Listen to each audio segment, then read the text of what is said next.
Ezra toko faharoa. Ireto ireo avy any amin'ny faham-piadidiana niakatra avy tamin'ny fahababoana nobaboan'i Nebokadnetsara, mpanjakan'i Babilôna, ka noentiny ho any Babilôna ary niverina ho any Jerosalema sy Joda, samy ho any an-tanànany avy. Izy ireo dia niaraka tamin'i Jerobabela, i Josoa, i Nehemia, i Seraia, i Relaia, i Mordekay, i Bilsana, i Mispara, i Bigvay, i Reoma ary i Bana. Ny isan'ny lehilahy tamin'ny Israely dia izao: ny taranaka Parosy 270 ny taranaka Sefatia 270, ny taranaka Ara 570, ny taranaky Patamoaba avy tamin'ny zanaky Josoa sy Joaba 220, ny taranaky Eliama 450, ny taranaky Zato 570, ny taranaky Zakay 807, ny taranaky Bani 270, ny taranaky Bebai 320, ny taranaky Azgada 220, ny taranaky Adonikama 490, ny taranaky Bigvay 450, ny taranaky Adina 450, ny taranaky Atera avy tamin'ny Ezekia 70, ny taranaky Bezay 320, ny taranaky Jora 200, ny taranaky Asoma 320,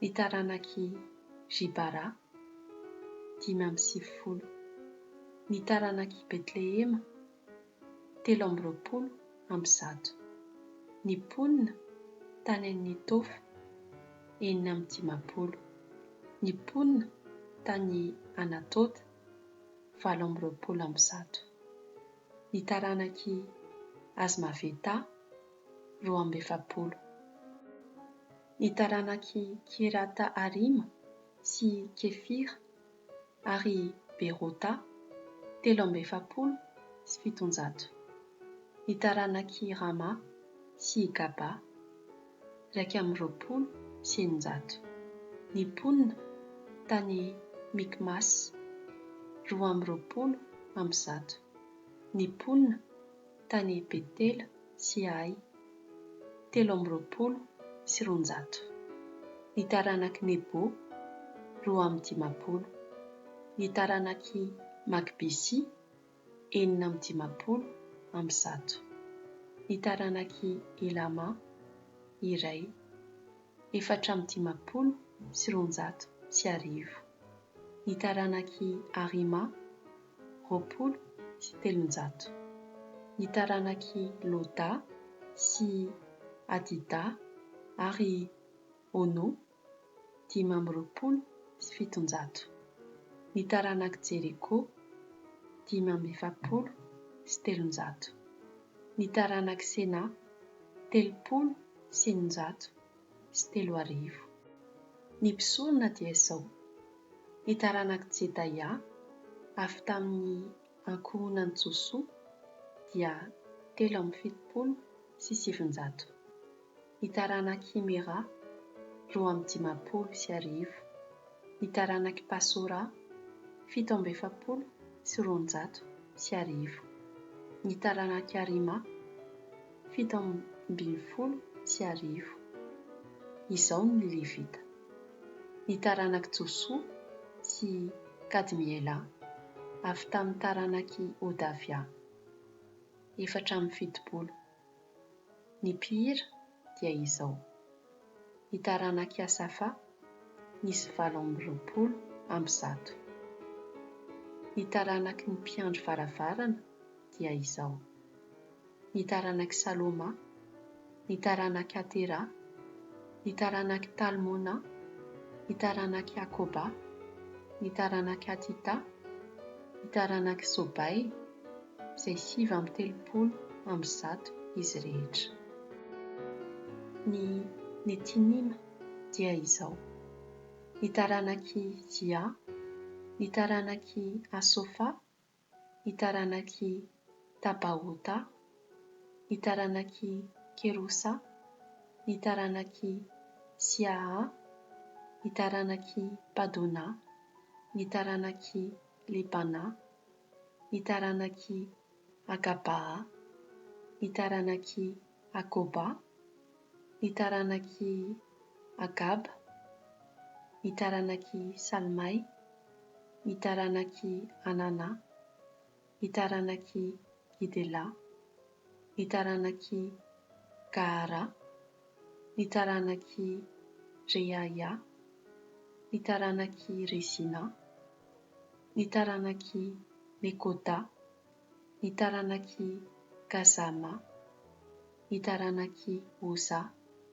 ny taranaky Pasea, ny taranaky Bezay, ny taranaky Asna, ny taranaky ny Meonita, ny taranaky ny Nefisita, ny taranaky Bakiboka, ny taranaky Akofa, ny taranaky Arora, ny taranaky Basilota, ny taranaky Meida, ny taranaky Arsa, ny taranaky Barkosa, ny taranaky Sisera, ny taranaky Tema, ny taranaky Nezia, ny taranaky Atifa. Ny taranaky ny mpanompon'ny Solomona dia ireto: ny taranaky Sotai, ny taranaky Sofereta, ny taranaky Peroda, ny taranaky Jala, ny taranaky Darkona, ny taranaky Gildela, ny taranaky Sefatia, ny taranaky Atila, ny taranaky Pokereta Azebaima, ny taranaky Ami. Ny Netinima rehetra sy ny taranaky ny mpanompon'ny Solomona dia 2,700. Ireto kosa no niakatra avy tany Telamela, Tela Arsa, Keroba Adana ary Imera, fa tsy nahalaza ny fianakaviany sy ny firazanana izy, na avy tamin'ny Israely na tsy. Ny taranaky Delaia, ny taranaky Tobia, ny taranaky Nekoda nisy 350. Ny avy tamin'ny taranaky ny mpisorona dia izao: ny taranaky Abaya, ny taranaky Akoza, ny taranaky Barizilay, nampakabady avy tamin'ny zanakavavin'ny Barizilay, Gileadita izy io, ka notononina araka ny anarany. Nitady ny soratra filazànan-drazana ireo, nefa tsy hita izany, dia natao ho tsy madio izy ka nesorina tamin'ny fisoronana, ary nilaza taminy ny gouvernoura fa tsy mahazo mihinana ny zavatra masina indrindra izy, mandra-pitsangana izay mpisorona iray hitondra ny Orima sy Tomima. Ny totalin'ny olona rehetra dia 7,704 afa-tsy ny mpanompo lahiny sy ny mpanompo vaviny 7,707. Nisy mpiralahy sy vavy 700 teo aminy. Ny soavaliny dia 930 sy 700. Ny ampondrany dia 5,900. Ny ramevany dia 5,30 ary ny borikiny dia 20,700 sy 8,000. Ny sasany tany lohan'ny fianakaviana rehefa tonga tao amin'ny tranon'ny tompo tany Jerosalema dia nanolotra fanatitra an-tsitrapo hananganana ny tranon'Andriamanitra eo amin'ilay efa niorenany. Nanome arak'izay nananany avy izy ireo mba hanampy ireo kojakoja ho amin'ny asa. Dia drakma volamena 1,900 ary volafotsy 5,000 mané ary fanamiana mpisorona 100. Samy tafapetraka teny an-tanànany avy ny mpisorona sy ny levita sy ny sasany tamin'ny vahoaka, ny mpira, ny mpiandro varavarana ary ny netinima mba amin'ny Israely rehetra koa izay samy tao an-tanànany avy.